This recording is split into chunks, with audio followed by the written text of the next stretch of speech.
Okay, now that we're done with our Mag Lev body, what we need to do is we need to go through and get an assembly. So the first thing I'm going to do is I'm going to go ahead and bring in my body. After I place it, I'm going to go ahead and right click and ground it so that way it stays in place. Now what I need to do is bring all the individual components in. And for my magnets, I'm actually going to need 4 of them. So I need to place 3 more in. Alright, so first thing I'm going to do is I'm going to put on one of my magnets. So first thing I'm going to do is grab the face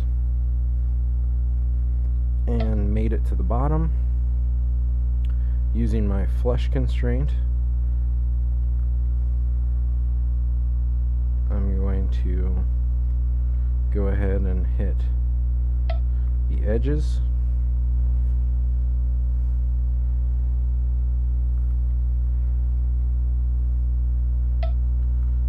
And then you're going to do that pretty much for the other 3 as well.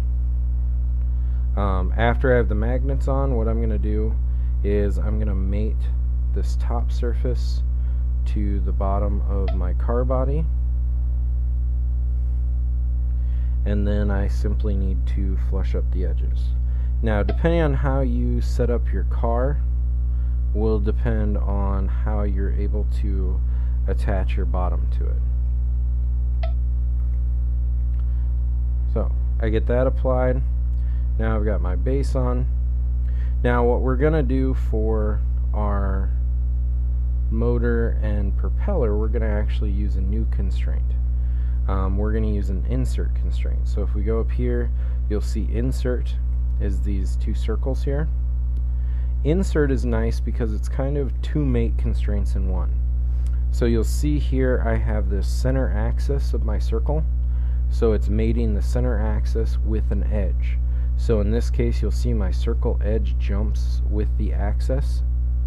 So I want the back part of this, and I'm simply going to essentially mate the center and the edge with my insert constraint with the center of my propeller and the back edge of my hole. And what you will get as a result is essentially 1 degree of freedom left, so my propeller will still spin on the shaft of the motor just like it would in real life. So the next thing I'm going to do is I need to constrain my propeller onto my car. So on this one, my motor sits right up here. So what I'm first going to do is I'm going to use my flush constraint, and I'm going to take this flat surface of my motor so that way my motor kind of sticks out a little bit, and I am going to simply flush it with this back surface. Now, so we can see it a little bit easier, I'm going to bring this in closer here. Now, the next thing I need to do is I am going to use another new constraint called tangent. So tangent is where you take a arc usually and a line, and it's where they just barely touch at one point is when tangent is. So if I grab that outside edge, and on this one I've got a little edge here, maybe you have a flat spot, a flat surface. On this I'm just going to simply use that edge, and it's going to keep it tangent to that edge. Now with this, I'm still left with 1 degree of movement. It kind of moves both ways here. So lastly, I'm going to use a mate constraint, and I'm going to take this little tab where the wires get connected. I'm going to flush it to here, but I'm going to do what's called offset. So to the center, it's going to be, I believe,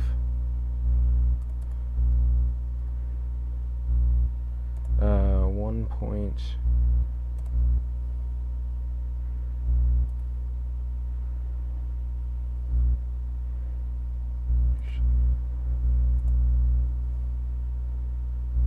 And what we want to do is we want to get it about centered on there.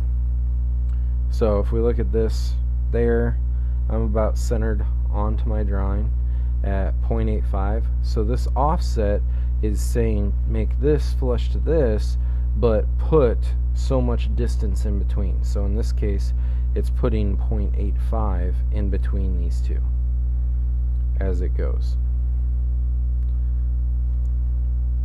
Now when we assemble this in real life, what you're going to do is you're going to essentially put hot glue on the object. So there'll be hot glue in here to hold those two together. So it's not going to be an exact placement when we do our overall or our final.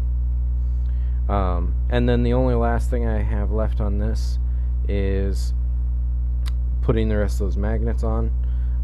We already did one of those, so I'm not going to spend the time in this video to show you how.